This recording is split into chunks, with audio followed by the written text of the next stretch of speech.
Regions of roots, है ना, regions of roots या पार्ट्स ऑफ रूट्स, मतलब जड़ के कितने भाग होते हैं। एक जो सामान्य जड़ रहती है उसके कितने भाग होते हैं, ये अपना अगला टॉपिक है आज का, है ना।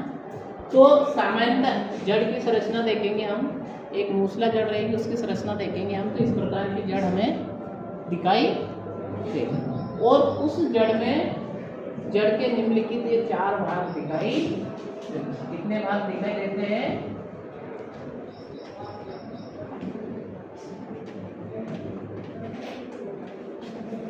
4 भाग दिखाई देते हैं। 4 भाग कौन कौन से हैं?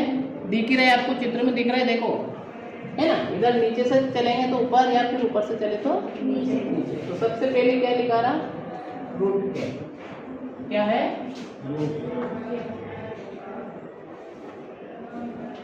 रूट के, या हिंदी में इसको कहेंगे मूल वो। क्या कहेंगे?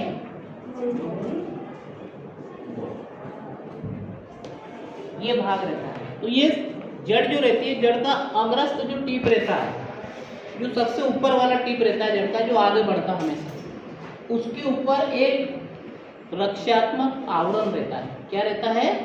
एक रक्षात्मक आवरण रहता है जो उस आगे जो जड़ बढ़ती है, नई जो जड़ बढ़ती रहती है आगे, उस अग्र सिरे की रक्षा करता है। उससे क्या कहते हैं हम? मूल को या रूट कैप कहते हैं ना। जड़ के अग्र सिरे पर ये स्थित होता है। इसके ऊपर वाला जो भाग रहता है, ये वाला भाग, ये जो रहता है रीजन ऑफ सेल डिवीजन कहलाता है। क्या कहलाता है अगला भाग? Cell division. मतलब सेल डिवीजन मीन्स कौन सा क्षेत्र है? कोशिका विभाजन वाला भाग। कोशिका विभाजन वाला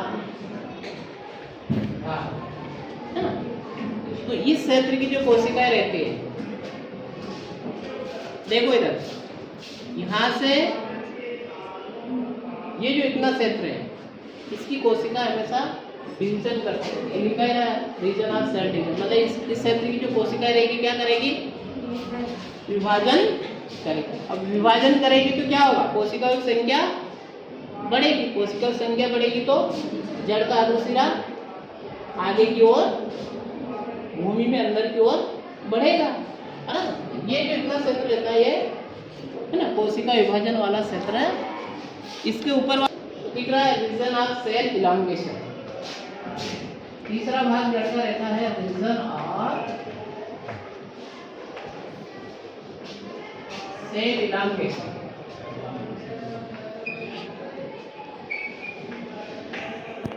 कोशिका दीर्घीकरण का क्षेत्र। कोशिका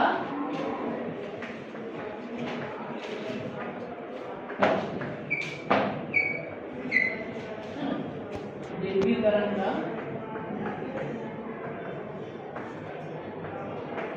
क्षेत्र, मतलब ये वाला क्षेत्र, ये जो रूट हेयर दे रहे थे ना, यहाँ से यहाँ तक वाला।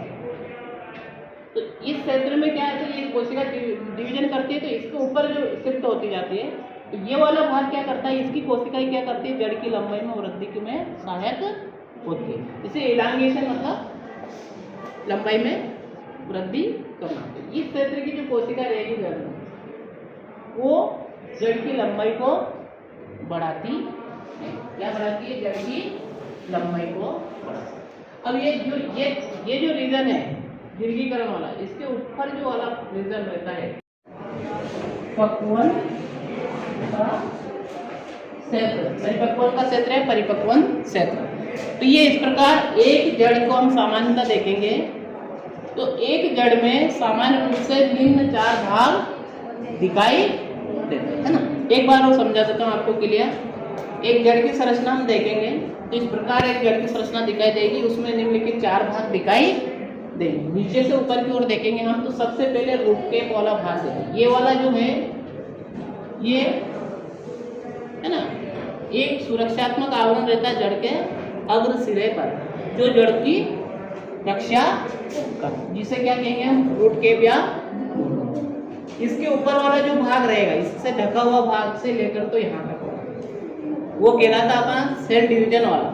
यानी कि इस क्षेत्र की कोशिकाएं क्या करेगी, कोशिका विभाजन करती रहेगी। इसके ऊपर वाला भाग रहेगा अपना सेल इलांगेशन वाला भाग। ये इस क्षेत्र की जो कोशिका रहेगी जड़ में, वो क्या करेगी, जड़ की लंबाई में वृद्धि करेगी। इसके ऊपर जो वाला भाग है ये परिपक्वन भाग हो जाता है। क्या हो जाता है, परिपक्व हो जाता है। इस भाग की जो कोशिका है वो मैच्योर हो जाती है, परिपक्व हो जाती है और अनेक ऊतकों में विभेदित हो जाती है। इसको डिफरेंशिएशन कहते हैं इंग्लिश में, ना, विभेदित हो जाती है।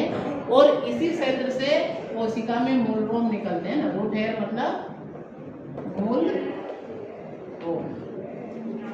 इन मूल रोमों का क्या कार्य याद है, समझ में पता है किसी को? मूल रोम जो है जड़ से पानी अवशोषण करने में सहायता।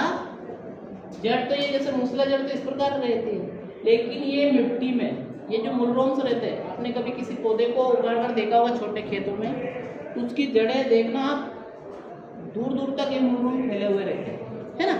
तो दूर से खनिज तत्व, खनिज पदार्थ, है ना, जो भी मिट्टी में पाए जाते हैं वो पानी के साथ उनको अवशोषित करने में ये मूल रोम सहायक होते हैं। तो ये इस प्रकार एक जड़ के सामान्य भाग ये दिखाई देते हैं।